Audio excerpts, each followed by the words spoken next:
I think the BWC has a really important role in shaping the intent of states and making the norm really strong and making the consequences of violation of the norm unacceptable to states parties.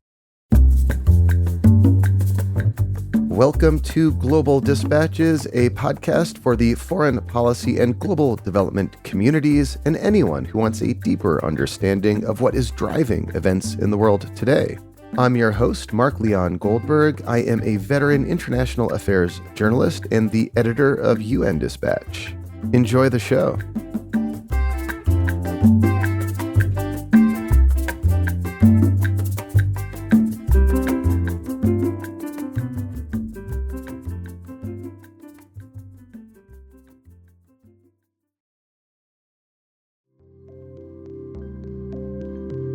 2025 marks 50 years of the Biological Weapons Convention.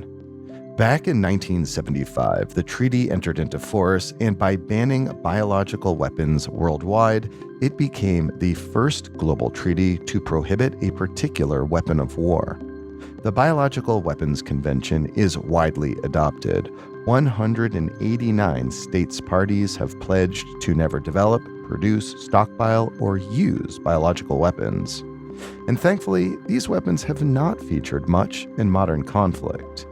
But over the last 50 years, there have been profound advances in life sciences and bioresearch, which, according to my guest today, pose a distinct challenge to this treaty.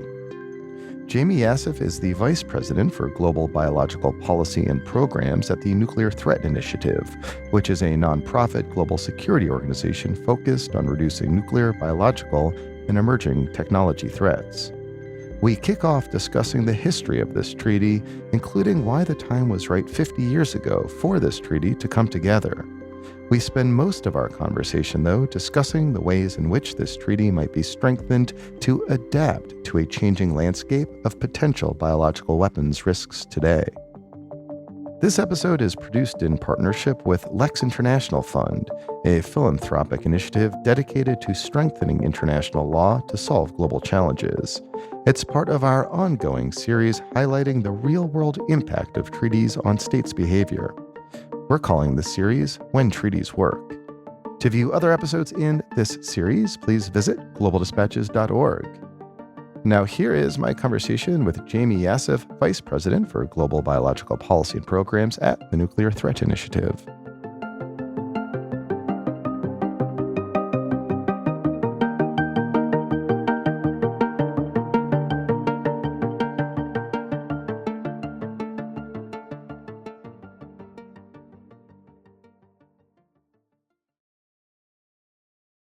So, Jaime, this year, 2025, is the 50th anniversary of the Biological Weapons Convention.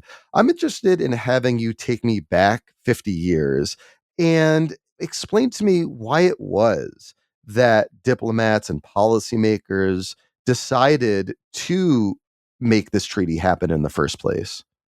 If you go back to the late 60s when it was being negotiated, at the time, the only international legal agreement in place that governed biological weapons was the Geneva Protocol. In practice, it was basically a no first use agreement for chemical and biological weapons. It didn't actually ban development or possession of biological weapons. And in the process of ratifying it, there were a number of amendments that were made that also opened the possibility that they could be used in retaliation. So that's why I say it was a no first use agreement. So the Geneva Protocol was important, but it was not sufficient and didn't take us as far as we are today. And at the time, even though it was illegal to use a biological weapon, it was not illegal to have a bioweapons program. And at the time, both the United States and Russia had developed bioweapons programs that were significant. And so the US shut down its program and, dismantled the entire apparatus before it signed and ratified the treaty. But in the run-up to that, there were significant programs. The other thing in terms of atmospherics at the time is that the NPT, the Nuclear Non-Proliferation Treaty, had been completed in 1968. So there was momentum around these kinds of international conversations. Oh, that's interesting to me because, say, unlike chemical weapons, biological weapons weren't routinely used in combat, in warfare. And that's why, to me, it's so interesting that this was like the first category of weapons to be entirely banned through a treaty. And your point about the NPT giving momentum to this kind of thinking about international treaties is interesting. Even though the weapons hadn't been used, the fact that there were two really large programs in the United States and Russia meant that these weapons did pose a significant threat. And in those states were taking them seriously. They were investing significant resources in them. So it was an important moment in time. So, what does the treaty say and oblige of its signatories? Yeah, it's got 10 core articles and a few more that sort of govern process and procedure, but the substance of it is governed by 10 articles. And the most core provision is Article 1.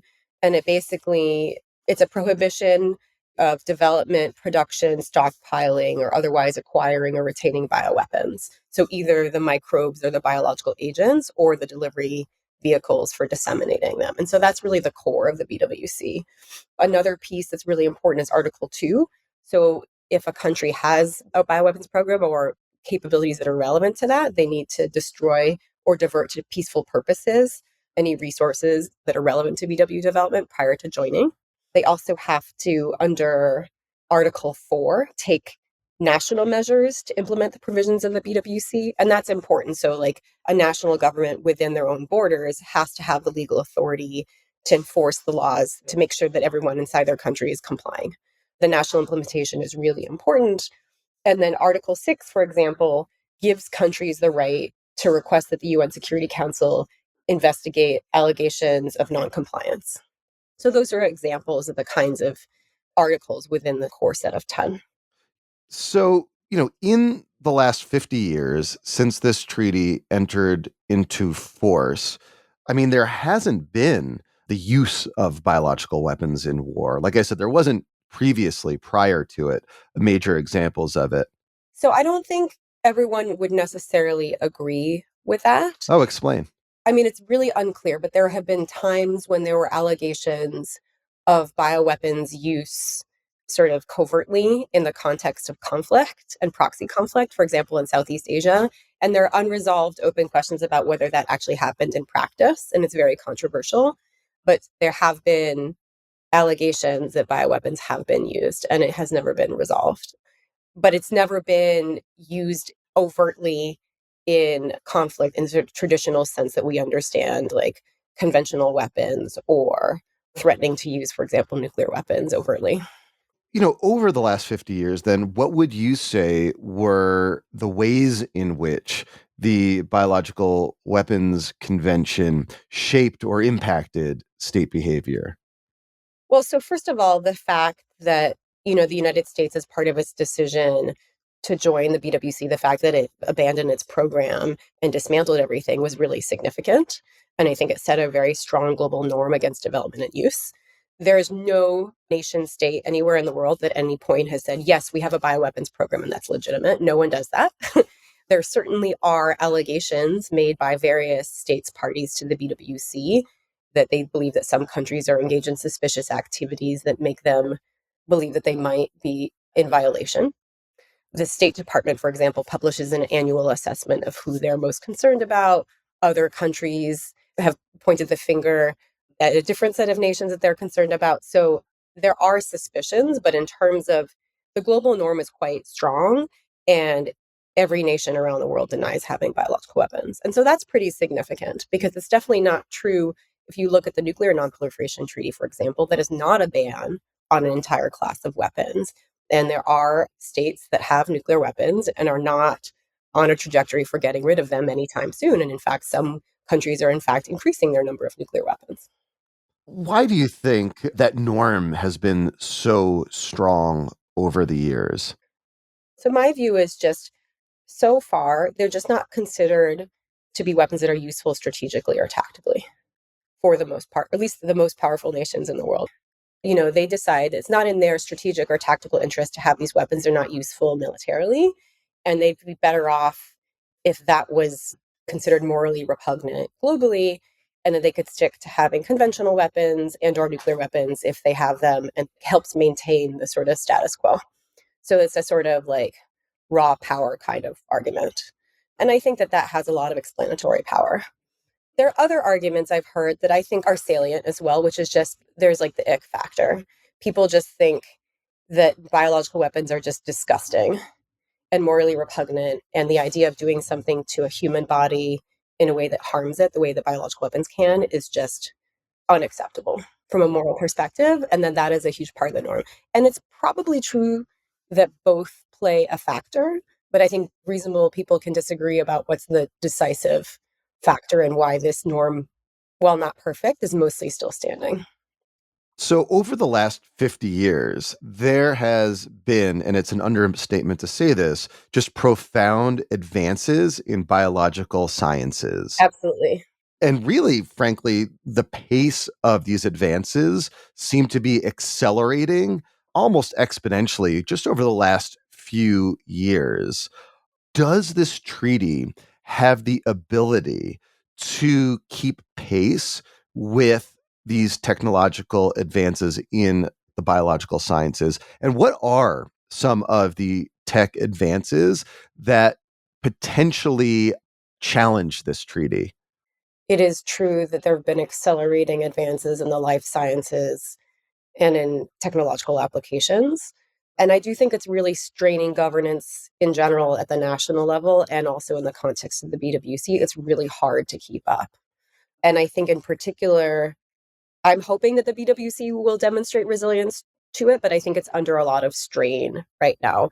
And I think the main reason is because it has a what we call a consensus-based decision-making process, where basically all of the 189 states parties to the BWC need to be in 100% agreement to sort of make any decisions. And so anytime one country wants to say no, the whole thing falls apart. And so it's very hard to make progress.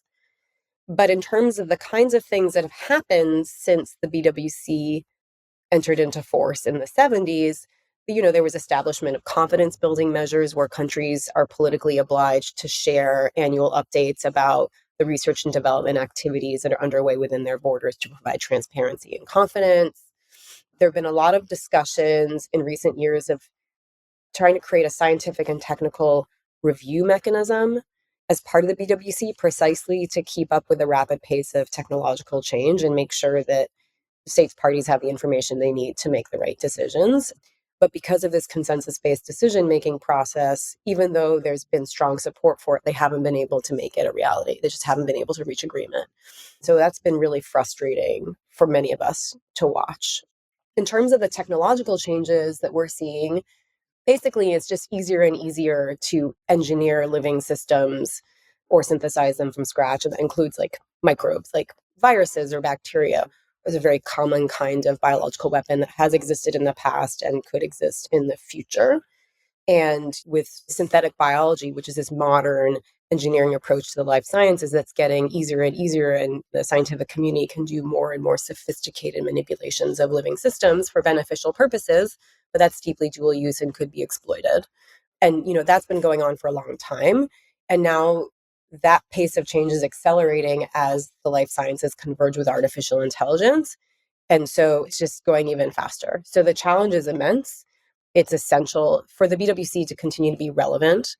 It has to become more agile and find ways to keep pace with these rapid advances so that it can be an effective tool for reducing biological risks and guarding against development and use of bioweapons. In your view, today, 50 years after the advent of the BWC, what is like the single key biological weapons risk in the world today? So I don't know that there is one single bioweapons risk. And I think reasonable people could disagree about what the biggest risk is. When we talk about risk, we talk about it in multiple different ways. First of all, who are the actors that we're most concerned about? And then what are the materials they could use in carrying out an attack?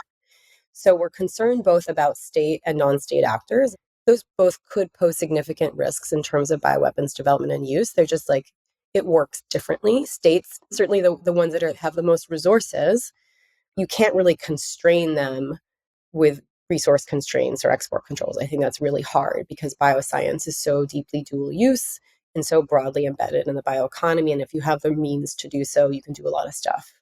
domestically. And so what's really constraining states is just intent. Like, is it attractive to do this or not? Non-state actors are different. They have a different set of rationales for why they might want to explore it, but you can constrain them with material means. In terms of the kinds of biological agents we could be concerned about, I mean, I worry the most about really catastrophic high consequence events that could be on the scale of COVID or potentially orders of magnitude worse. And I think as it becomes easier and easier to engineer living systems, those risks grow over time because we're broadening access to really powerful tools for engineering living systems and making it possible for more and more types of groups to do that, and then raising the ceiling on possible harms, how severe it could be. And artificial intelligence is just accelerating that. So I want to stress that these like technological advances, of course, have tremendous upside potential for human health and vaccine development and biosurveillance. And that's really great. And we want to support those advances. But at the same time, those capabilities do pose risks, and the risks are growing over time. Well, what would be, for example, like a catastrophic event? And in what ways might a strengthened BWC help mitigate that risk? In particular, I think the BWC has a really important role in shaping the intent of states and making the norm really strong and making the consequences of violation of the norm unacceptable to states parties. I think that that's the number one role that the BWC should play, to just really guard against the risk that states would develop bioweapons. And I think it's got multiple pieces. So I think to make bioweapons unattractive to states, we both need enhanced transparency. So, to avoid the risk of misperceptions between BWC states parties about what their adversaries are up to, what are the capabilities that they have in the life sciences, and what are their intentions regarding those capabilities? Is it all for peaceful purposes, or is some of it being diverted for illicit activities? And so, transparency can reduce the risk of misinformation or confusion, which could lead to arms racing dynamics. And also, if there is a country that's engaged in illicit activities, it could make it a lot harder to hide it if it's really done well. So, really robust transparency apparatus as part of the BWC could be a massive contribution to that. There are other ingredients to this, and that's also the ability to attribute a bioweapons attack if it were to occur, and to hold a state accountable if it's in violation of the BWC. And right now, those capabilities are not nearly as robust as they need to be. So, a stronger BWC would have infrastructure around it that really supported that as well. We've done a lot of work recently to think through specifically the question of transparency. We published a report about it earlier this summer, and we're really excited to share that in the context of the 50-year anniversary of the convention. And I'm happy to talk a little bit more about the specific recommendations, but we're really focused on that as a way to strengthen the convention and just to generally reduce risks and make progress. Even if we can't get 189 states parties to agree, maybe we can make progress adjacent to the BWC and sort of show proof of principle and hope that it'll be adopted over time when the political climate is more amenable. Yeah, I mean, it sounds like, and I do want to get into your conclusions around transparency, but it sounds like, the strategy here from a perspective of wanting to reduce biological weapons risk is to work within the BWC system as much as possible, but then use other platforms to help build momentum that eventually might shift how all BWC state parties approach these questions, particularly around transparency. I think that's right. So, right now, the states parties haven't been able to reach consensus on pretty much anything for a while. But in the meantime, we can make progress in parallel by developing practical and technical solutions and showing that they work. And then in the hopes that the BWC would adopt it later. That's part of the thinking. So, what are some of those key recommendations around transparency that you find so important? Let me start by sort of defining what I mean by enhanced transparency in the context of how people frame the conversation within the BWC. So, as I mentioned a few minutes ago, there's something called confidence building measures. And that process was initiated in the 80s, where states parties basically fill out a form. They're expected to fill out a form and submit it to the BWC implementation support unit every year, and to just sort of say, here's information about what's going on within our borders that's salient to compliance. Those forms are out of date. No one really analyzes the forms. It's a necessary sort of transparency measure, but it's far from sufficient. We need a much more ambitious approach if we really want to be serious about transparency that's going to meaningfully reduce risk. So that's like one end of the spectrum. And people are talking about incremental improvements to the CBMs, which, I think is a good thing to do, but I'm hoping we can do a lot more than that. On the other end of the spectrum, you have very ambitious conversations about verification. Can we verify compliance through a series of site visits that are analogous to what we see in other treaties in the context of the Nuclear Nonproliferation Treaty and the Chemical Weapons Convention, for example? Yeah, and it's just maybe worth pointing out that the BWC, unlike the Chemical Weapons Convention, they don't have this like proactive inspection regime. Yeah, they don't have an inspection regime at all. So that's an important difference. And there were discussions about establishing a verification protocol that started in the 90s and basically fell apart a little over 20 years ago. And, there were political differences between the different political groupings in the context of the BWC, but also verification in the context of the BWC is really, really hard for two reasons. One is that bioscience and biotechnology is deeply dual use. So it's really hard to tell, if you saw a certain set of experiments or a certain set of equipment, in many cases, it's really hard to tell if that's legitimate beneficial application or if it's being exploited for misuse. It's hard to disambiguate that, certainly from afar. And then the other issue is just it's so deeply embedded in the economy. So just like deeply dual use and deeply embedded, which is really different from nuclear technology, for example. And so I think it's just objectively harder from a technical perspective before you even get into the political challenges. And so for that reason, we define this term called enhancing transparency, which is basically saying everything on this broad spectrum between CBMs on the one hand and verification on the other end. Like, even if you don't believe that verification with a capital V is possible, there's a lot we can do to have a really robust transparency regime that could meaningfully reduce risks. And let's explore the whole range of options and see what we can really do. So that's the idea, to just broaden the conversation.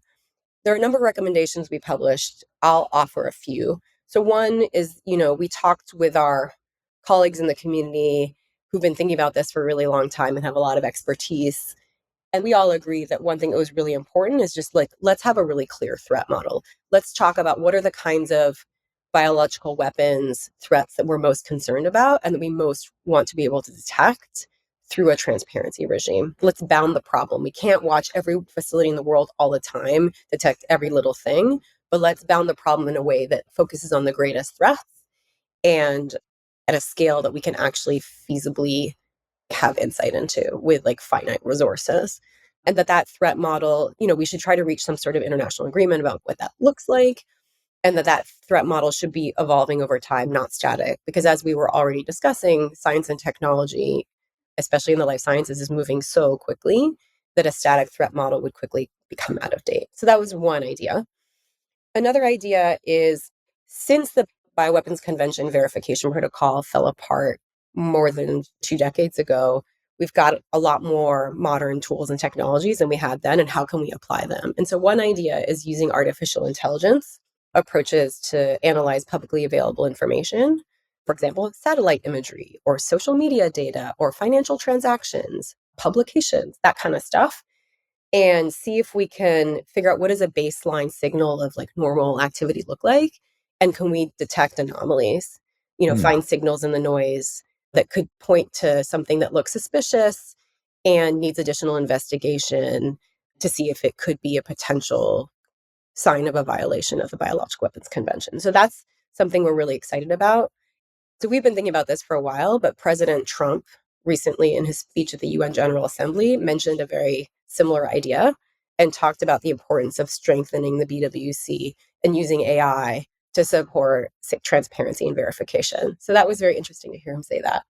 My ears perked up when I heard that as well. Yeah, I think we would not speak about it in exactly the same language. I think there's a lot more on it's early days for developing capabilities to do that. I think it's highly likely we can do something meaningful, but the capability has yet to be developed. And I think there are more questions and answers at this point about how it would work, what it would do, and how much confidence we would have from the information that that kind of tool could provide. So I agree with the general idea in the broadest terms, but I think we're more humble at this point because we're in the early days of investigating the idea and we want to have a clear vision of what it could look like in practice before we make confident statements about what it will or will not tell us. In addition to using AI to sort of detect signals in the noise, I think we have to look at how we can explore data collection and analysis during site visits. And the reason I say that is we just don't even have the basic protocols for how you do that right now. And that's like, those are some really basic tools that we need to have in place if we're going to have any kind of really robust transparency regime. So, in terms of on site assessments. So, for example, right now, a number of states parties to the Biological Weapons Convention engage in something called voluntary peer review. Countries invite peers from other nations to come visit their bioscience research facilities to make it more transparent and to build trust. Those site visits don't include data or sample collection and analysis. And I think it would be really interesting, for example, to try to experiment with that in the context of the peer review process to see if we could test that out. Another place that would be interesting to try is industry. Can we sort of experiment with some industry site visits and see if we can do some sample collection analysis there? The reason industry is important is because they're a growing part of the bioeconomy and so much research and development that's leading edge happens there. And also because back when the verification protocol discussions fell apart, a significant issue was industry's discomfort with site visits. So I think we're going to have to revisit that if we want to get over that hurdle. Going forward, are there any upcoming moments in international affairs, any inflection points in which some of these ideas around strengthening controls against biological weapons might be meaningfully pursued? I'm not sure that we have an inflection point right now. I mean, I think we're kind of stuck right now politically. I think because the geopolitical environment is so fraught and there's so much tension between basically Russia and the West right now, it's going to be very difficult and already has been very difficult in the context of the BWC to reach consensus agreement on anything significant. And so it's going to be really hard to make progress. And so that's part of the reason I think we need to test out solutions and try to make progress and try to show the art of the possible and demonstrate proof of principle in ways that don't require 100% consensus decision in the context of the BWC. So that could involve like the peer review process. They could take it upon themselves to experiment with sample collection analysis. NGOs and civil society and industry could work together to test out other solutions like the ones I was discussing. And then hopefully, if there's an inflection point later, we could pivot. It's hard to predict what's going to happen. I'm hoping that the global South will have more and more of a voice in this issue because I think that has the potential to be game changing. If the global South stood up and said, we really want to see progress here, I think they have a lot of political power at the moment and they could maybe shift the conversation, but I think they would have to speak with one voice and really prioritize this. And I would love to see that. I think it would be great. I don't see any signs necessarily that's happening soon, but it's on my wish list. Jaime, thank you so much for your time and frankly for your work on this important topic. So I do appreciate it. You're most welcome.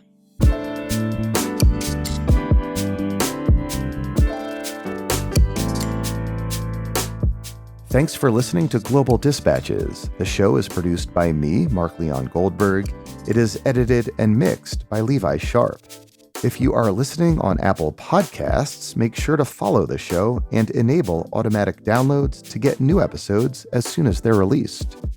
On Spotify, tap the bell icon to get a notification when we publish new episodes. And of course, please visit globaldispatches.org to get on our free mailing list, get in touch with me, and access our full archive. Thank you.